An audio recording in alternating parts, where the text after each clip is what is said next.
Hey man, say man, what's good YouTube? It's your boy Quest the Plug man. I'm back into the banker man. Today we got how great was Larry Bird's prime. This is a scap attack video, but it ain't the usual I watch. It ain't the LeBron versus Jordan type video. Just a cool little Larry Bird video, so we can finally see how good his prime really was. Cause honestly, I don't think we understand how good his prime. Bro won 3 MVPs in a row. But before we get into it, make sure y'all like, comment what y'all want to see next, subscribe. Let's get into it.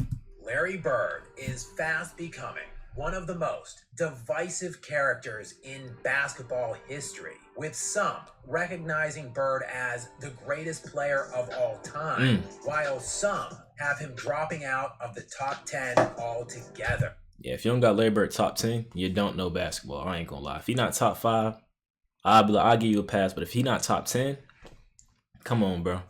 You just don't know basketball. You just didn't watch enough Bird. One of those, either one of those. Recent years, amid the rise of this current crop of NBA talent, coupled with mounting narratives of the alleged I ain't gonna lie, bro. Really hate the modern NBA so much, bro. A lot of y'all do. crop of NBA talent, coupled with mounting narratives of the alleged physical inferiority of other Oh my eras. God. Oh, well, you know, he was being guarded by plumbers and firemen. And Larry Bird present. Nah, saying it on TV is crazy. Oh, well, you know, he was being guarded by plumbers and firemen. And Larry Bird presents a major dilemma, which is on the rise as of late across the board in all of the major sports. How do you weigh different eras? How can you cross-compare different players who might have existed decades apart from one another? That's the hardest thing, bro. Like when you comparing players, it's like, how do you compare by era? You know, Wilt Chamberlain, Bill Russell, they was playing like, you know, basketball wasn't as developed back then, so, and it wasn't that many teams, so they wasn't playing as much conference we playing nowadays, or what Larry Bird and Jordan was playing, because you know what, they didn't have that type of basketball ability back then. So it's kind of weird, like how we compare players from all different times. It's like basketball is constantly evolving, so like I don't know, it's hard, but we do it anyway. That's just how it goes. But played against varying levels of competition and in starkly contrasting league their players who might have existed decades apart from one another, played against varying levels of competition Facts. and in starkly contrasting league-wide environments. How can you factor in elongated time of play and peak performance extension amid technical advancements in nutrition, supplementation, training philosophies, and implementation? that's facts. This really comes like, you know, when we use longevity as an argument for like LeBron or something. It's like, of course, players nowadays gonna play better longer. You see Curry, KD, like players not really declining like that anymore as fast as they used to. I mean, it's because of modern technology. So it's hard to say, oh, LeBron played 20 years, Jordan only played 15, Bird only played 13, Magic only played 13. It's like, it's hard to compare that because technology, of course, is gonna be easier for us to, you know, advance, like keep our bodies good for a longer time. So Fundamental. especially when you got people like Larry Bird, who I don't know, he probably wasn't even working out in the off season like that. He was probably doing other things, like, you know, working on his mom's yard, things like that. Training philosophies and implementation. Fundamentally, the answer is complex. Bro, what are you talking about, man?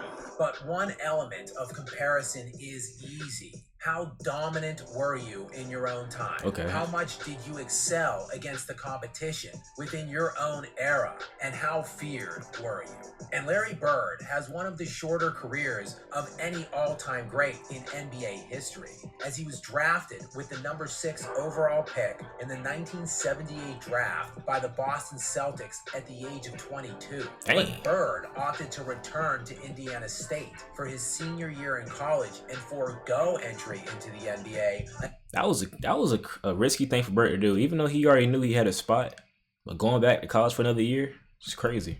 State for his senior year in college and forego entry into the NBA until the following 1979 season at the age of 23. Dang. And on November 15th, Got drafted old. 1988, just 6 games into the season, Bird would be diagnosed with debilitating bone spurs on both Achilles. Dang. That would require immediate season-ending surgery. Man, the amount of pain Bird had to go through his career, the amount of injuries, in fact, bro, still put up this kind of career. It's insane, bro. And that's why I respect Bird so much even more now, seeing what he had to go through, what he was doing before games, during games. Like, trying to get his body right to play. The mental toughness that he had, bro, will never be seen again. And at the age of 32, Bird would miss that entire season and postseason, leaving many to speculate that Bird's career was over. And years later, Larry himself admitted he should have retired following the Achilles surgery. Dang. However, the next season, at the age of 33, Bird returned and played 75 of a possible 82 games while averaging 24 points, 10 rebounds, and 8 assists per game in 39 minutes a night. Load management beat damn. Bro always got to throw some shots, bro, at Bron. But the decline would set in sharply, and Bird's reluctance to miss games or sit out nights throughout his career, coupled with his intensely physical style of play, took its toll. In all, during his final 4 seasons, Bird missed 142 of a possible 328 games. Dang. And that was after missing only 27 total games over his first 9 years in the NBA. Dang, them injuries finally caught up to him when he got older, bro. That's how it be. Due to the sharp fall off amid a body that quickly failed him, Larry Bird played a total of only 897 regular season games Not even and 1,000. 164 playoff games throughout his entire NBA career. Compare that to the self-proclaimed GOAT, who many believe has surpassed Larry Legend in recent years as the greatest small forward in NBA history. That one right there made me the greatest player of all time. LeBron James. James has played to date in 1,703 combined regular season. If y'all know, today he finally passed Kareem. Well, yesterday, I think last night, he finally had passed Kareem in minutes played of all time. So that boy LeBron got hella mileage on his body, bro. And playoff games. Nearly 700 more total games than Larry Bird played. And LeBron is moving on to season number 21 and counting. It is conceivable that James will end up playing in twice the amount of games as Larry Bird. It's no wonder James and other all-time great players dwarf Bird's statistical accumulation with the relatively limited career Bird had in terms of time played. But in understanding the context of his career from a peak standpoint, and when factoring in the NBA built around him at the time, Bird produced arguably one of, if not the best primes ever. Coming into the league the same season as Earvin Magic Johnson in 1979, it would be Bird that won Rookie of the Year that season, while also being named to first team All-NBA and making the NBA All-Star team in just his rookie season. One thing I say, bro, I definitely got Bird above Magic, bro. I got to say it, bro. I feel like Magic was the greatest passer ever, but Bird is literally right there behind him. Bird, one of the best passers ever, and you wouldn't know it. And he played a little bit better defense than me. Also, he's got that passing ability and he can shoot, bro. I feel like Larry Bird's shooting and scoring ability is what just take him above Magic to me. And from that 1979-1980 season, Bird would be named first-team All-NBA for the first 9 seasons of his career. That's crazy. While the Celtics would make 8 conference finals over those 9 seasons. And this Eastern Conference was a far cry from that of the Chosen Ones era that he conferenced. Oh my God, he just dropped, bro. Cry from that of the Chosen Ones era that he feasted on. Bro, like, why do you got to keep throwing these shots at LeBron? We just talking about how great Larry Bird is. Now in y'all comments, y'all see when I call bro a hater. This is not hating to y'all. This is him exposing media propaganda. Like, bro, one of the historically weakest conferences ever. But the Eastern Conference of the 1980s was the power conference. This decade saw one of the greatest teams in NBA history in that conference. The 1983 Moses Malone and Julius Erving-led Philadelphia 76ers. It had the Bad Boys Pistons, the Dominique Wilkins Atlanta Hawks, a perennial 50-win Milwaukee Bucks team, and Michael Jordan. I ain't gonna lie, bro, in the 80s, the East was way more stacked than the West. 'Cause, you know, usually it's the West always stacked compared to the East. But the 80s, oh my God, who was Magic playing in the 80s? Who was Magic playing in the West? I know he played the Rockets, the Sonics. I don't know, the Jazz. Was they established yet in the 80s? I don't know.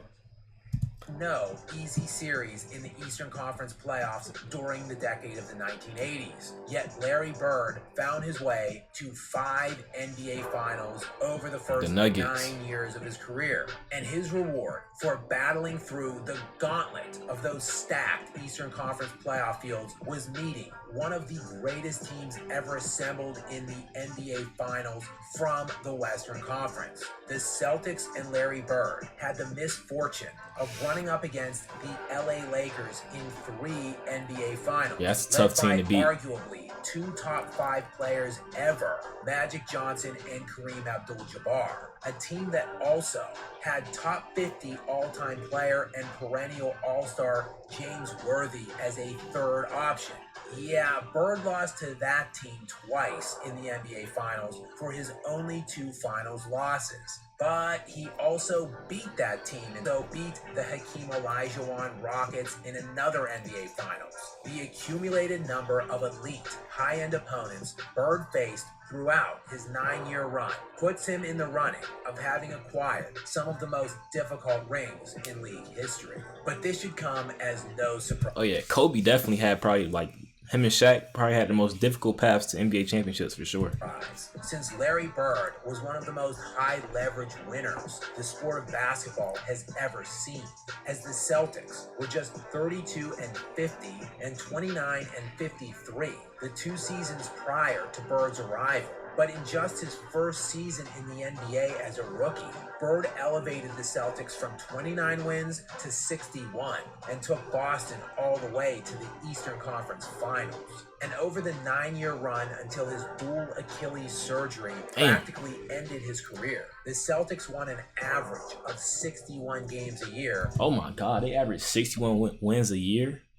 Yeah, bro, Larry definitely one of the greatest winners ever. His impact to a team's success is crazy, bro. His first season on the Celtics, the year before, I think they had 25 wins, something like that. Next year, they get 60 wins instantly. His impact is crazy, bro. And never won fewer than 57. During that 9-year prime, beginning in his rookie season at the age of 23, and running until his double Achilles surgery at 32, Bird averaged 25 points, 10 rebounds, 6 assists, and 2 steals per game, while shooting 50% from the field, 38% from the three-point line, and 88% from the free throw. Right, those stats is OD. Right. During that 9-season run, Bird finished top 5 in MVP all 9 seasons, with an absurd 4 second-place finishes during that time and 3 first-place finishes. His 4 runner-ups were to Moses Malone twice, Julius Erving, and Michael Jordan. His 3 league MVPs were won consecutively. Oh my God, bro. Again, look at the comp he have just to get the MVP award, bro.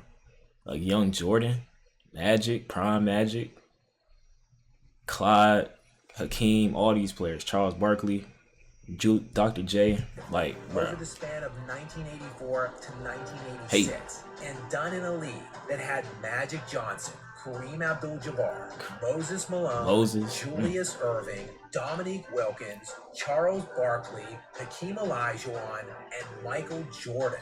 In the 1980s era, an era defined by arguably the greatest collection of high-end historical NBA talent. I can't lie, the 80s might be the best decade ever, bro. Just hearing all that talent, bro, oh my God. Because even the players from the 90s, they played in the 80s too, and they still was somewhat in their prime. A lot of the good players from Karl Malone, Jordan, Clyde, all the players from from the 90s, Hakeem, they was good in the 80s too, bro. So the 80s might be the best decade in terms of talent. Collection of high-end historical NBA talent. The case that Larry Bird was the greatest player of them all during that decade is an easy one to make. So while players that have played drastically longer than him might have stacked more stats than him, what if the question was how dominant were you in your own time? How much did you excel against the competition within your own era? And how feared were you as a player? Under those parameters of evaluation, it is clear that Larry Bird still stands on an island with very few guys who have ever played in any era. Facts. I got my top 3. Jordan, Bron, Bird. That's my top 3. I ain't gonna lie. That's how much respect I got for Larry Bird, man.